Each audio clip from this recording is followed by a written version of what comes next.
right, folks, what's going on? This is episode 678 of the First and Frame Rate Show. I am VF Baller. Over here, we talk about Georgia Southern Atlanta Falcons football. Doing a little bit of setup difference today. My other camera is acting weird, so I may just stick with the single camera for the foreseeable future because I kind of like how this looks. It looks a little bit more, intuitive, not too much going on the screen. So also you can see a little bit more of my backdrop that I'm working on. So that's just going to be how it's going to be for the foreseeable future. So hopefully you guys could bear with me. This is a work in progress. So hopefully you guys will enjoy the show because today I got an interesting topic when it comes to Desmond Ridder. So we're just going to get into it. If this is your first time here, welcome. I could be found on YouTube and Rumble. I can also be found on Anchor, Spotify, Apple, and Google Podcasts. You can check out the show over there if you like. Hit the like button if you're over here on the YouTubes and Rumble. I really would appreciate it. And if you like what you see, please consider subscribing, and it helps the channel a lot. Trying to build up the audience over here, and it has been growing, and it's all thanks to you guys. So if you're coming through and you want to see me on your subscription feed, there you go. I can also be found on X at VF Baller. Also, the website is firstandframerates.com, firstandframerates.com. Let's just go ahead and get into this because this is like not a really big pool of people, but it is. I do find it interesting. Dukes and Bell, 92.9 the game. I love those guys. Those guys do a pretty good job. Sometimes I don't agree with everything they talk about, but that's the way it is. Sometimes I don't like what Mike Bell says sometimes. I actually responded to him on Twitter a few times, if it's worth anything, whatever, but I did not like some things that he was saying. But it's all love because, they're commentators on the airwaves, and I really appreciate their work, and they inspire me to do what I do here, especially, Carl Dukes. I think that guy is extremely talented. These guys done a poll on October 2nd, and I'm surprised I missed this. They basically said if Desmond Ridder struggles again versus the Texans, when or if, should they make a change? Hashtag Dirty Birds. And 54.9, which I rounded up to 55% basically, they said ASAP. So they're only giving this guy one more week. I know that the fans don't make the calls on, this team or whatever, but I just find this fascinating how fast these guys have decided not to get into buying in on Ridder. It's like they're almost done with him already. Now, for me, I've made my assessment on him. I feel like he's going to be an above average quarterback. I don't think he's going to be an elite quarterback. I don't think he's going to be one of those solid top 10 quarterbacks for the next, I think he's going to be in the league probably 8 to 10 years.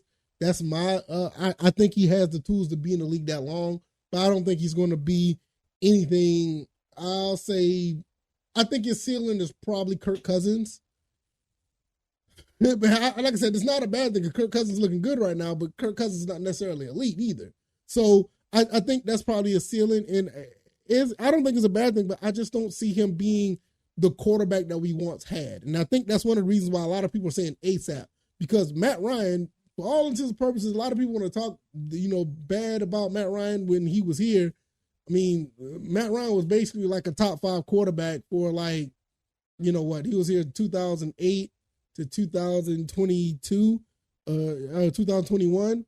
I mean, you say about 80% of his career, he was like a top 5 quarterback. The main thing is he couldn't win the big game, basically. I mean, the big game was handed to him on a silver platter, and the defense basically, one running back we don't want to name, and that running back is on Twitter talking, but we don't want to talk about Mr. Number 24, but shout out to him. I mean, I think he's cool, but I don't want to put him out there like that. You already know who I'm talking about. So it wasn't his fault they lost that game, but you see, that's the knock on Matt Ryan. And a lot of people, even including our fans, were knocking him. Now they're like, yeah, his so-called successor, Desmond Ridder, we're not going to put up with this after, 8 games. And it's like, all right, it is what it is. And it's like, I think it's because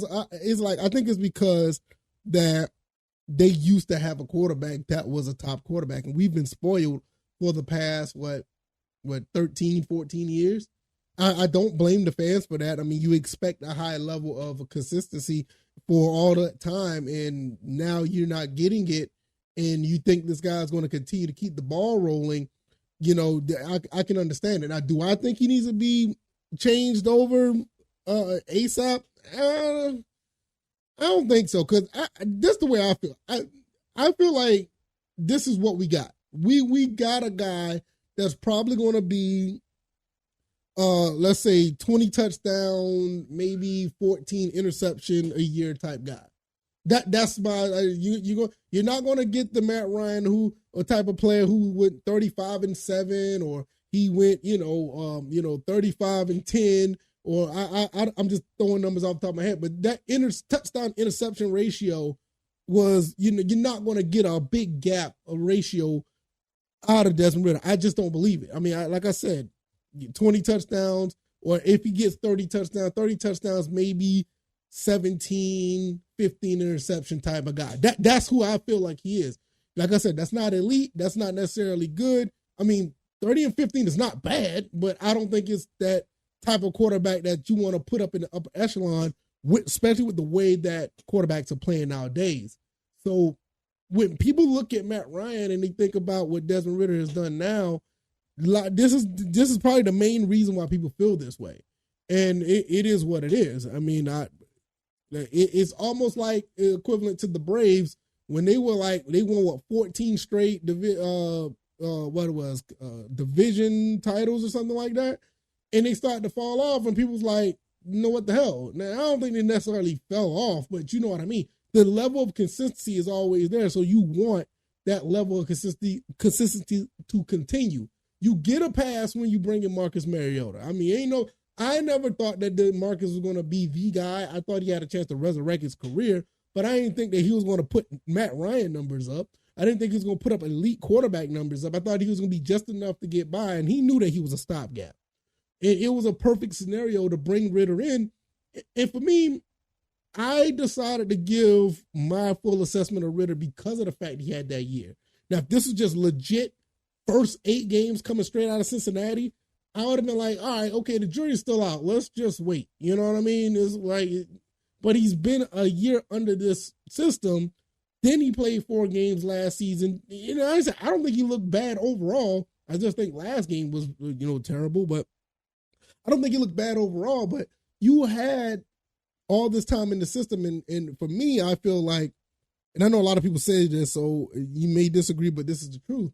80, maybe 75% of the game of playing quarterback is mental. That's what I hear from everybody else, or the pundits and the heads of the people who play football, like 75 to 80, in some cases even higher. The game of the quarterback position is a mental game. So he had a full season. Well, I didn't say if he had 13 games, including the offseason, to actually learn the mental part of the game. So you learn the mental part, you learn the playbook, you learn all the. I feel personally you should know the playbook like a sponge, and I'm pretty sure he does. But the other stuff that comes along with it is just not equating, like, staring down receivers, throwing the ball in certain places. Some DBs are literally dropping interceptions in their hands, underthrowing players. I think that's a mechanic issue, or he just doesn't have the arm strength.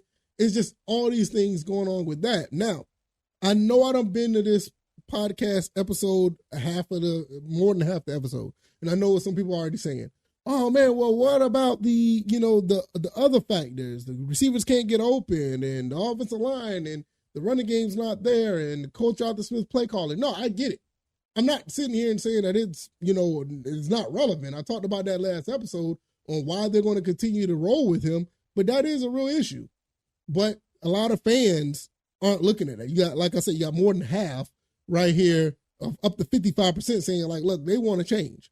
And if you don't turn it around, he's basically getting one more week to show and prove.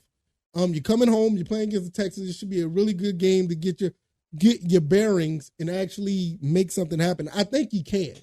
I don't think that he's going to be the type of guy that every week to throw pick sixes, or every week to throw an interception. I mean, I don't think that of Desmond Ridder, but I really feel at the end of the day, I think a lot of people know what they got at this point.